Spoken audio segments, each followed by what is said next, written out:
Hello, my name is John Kim, and I'm from Watcha, and our project is called Contents Protocol. We're a hash acceleration project and a reverse ICO from Korea. So let me run you quickly through our existing business, Watcha. Began in 2011 as a personalized recommendation service for movies, TV series, animations, and books. This is what Watcha looks like. When it comes to recommendation, accuracy is probably the most important thing. Our recommendation engine is 26% higher than that of Netflix, but we're not only accurate, we're very good at aggregating data. We have 400 million ratings and reviews to date, and that is #1 in Korea, 30 times more than Naver, which is the Google of Korea.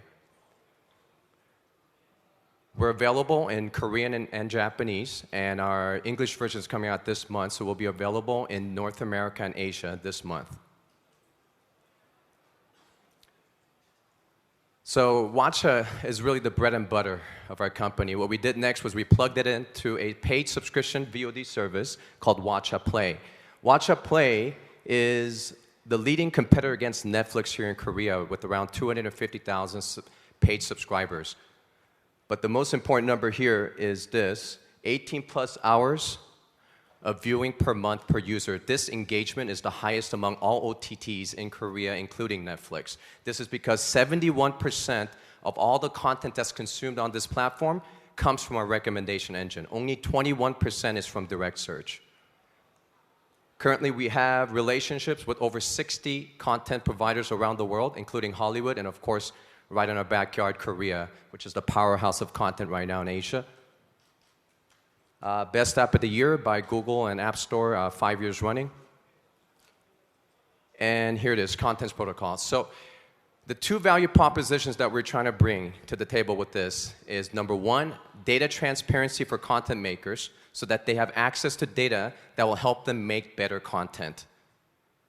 And #2, users, bringing the users into the compensation scheme, because right now, in our VOD industry right now, the revenue is being shared by content providers and the platforms. The users are not part of this at all. We're at the protocol, we're encouraging platforms to recognize users not just as buyers, but as data enablers and also as marketers. I just got off a conversation with Sony, head of Sony in Asia, and he said, John, I love this user incentivization scheme because at Sony Pictures, we see users and influencers as the future marketers of our titles. We have two tokens, CPT, the utility token that will be available in the exchange, and the CP Power, which is a non-transferable internal protocol token for staking and voting within the protocol. So let me give you a quick overview of the current problems in our industry. We got the content providers providing platforms with content. And we got the platform paying the license fees. That's fair and that's great. But the problem is all the data, including transaction data that's needed for fair revenue share, user engagement data that helps give content makers creative insight, user demographics and ratings that can help content makers optimize pricing and windowing of all their titles through movie theater, IPTV, and SVOD. All of this is siloed off in the platform, which is pretty much a black box right now. So what are the content providers doing? They're taking the contents away from the platforms. You probably heard Disney and HBO pulled all their content out of Netflix, and they're making their own platforms. They don't want to, but what choice do they have? They can't get any user connection to their users unless they have access to data. The second problem, like I mentioned, it's very simple. Users are never rewarded. So here's our solution, user data dashboard for content providers. This one's for Fox Studio, for their Walking Dead. Now, Fox knows who's watching and where they're watching Walking Dead. More importantly, they have access to user engagement. Now, Fox knows at which episode of Season 7 of Walking Dead are the users most engaged. At which part of Episode 3 are they losing retention from their users. This gives them creative insight into the plot line, all the storylines that are trending and not trending. This all helps them make better content in the future. Here's a sample transaction that happens on our platform. Let's say Michael pays $10 for the Avengers. 7 of that will go to Disney for providing that content. $1 will go to the platform for streaming it. and another dollar will go back to Michael as sort of an oversimplified kickback. It's all worked in our algorithm, but it's to incentivize them to rate, leave reviews, and share that content with his friends on social media. The last dollar will be distributed among other users who bought Avengers before Michael did and did that marketing contributions themselves. So this is really a creative way of sort of recognizing users as marketers and contributing and also compensating them accordingly for that.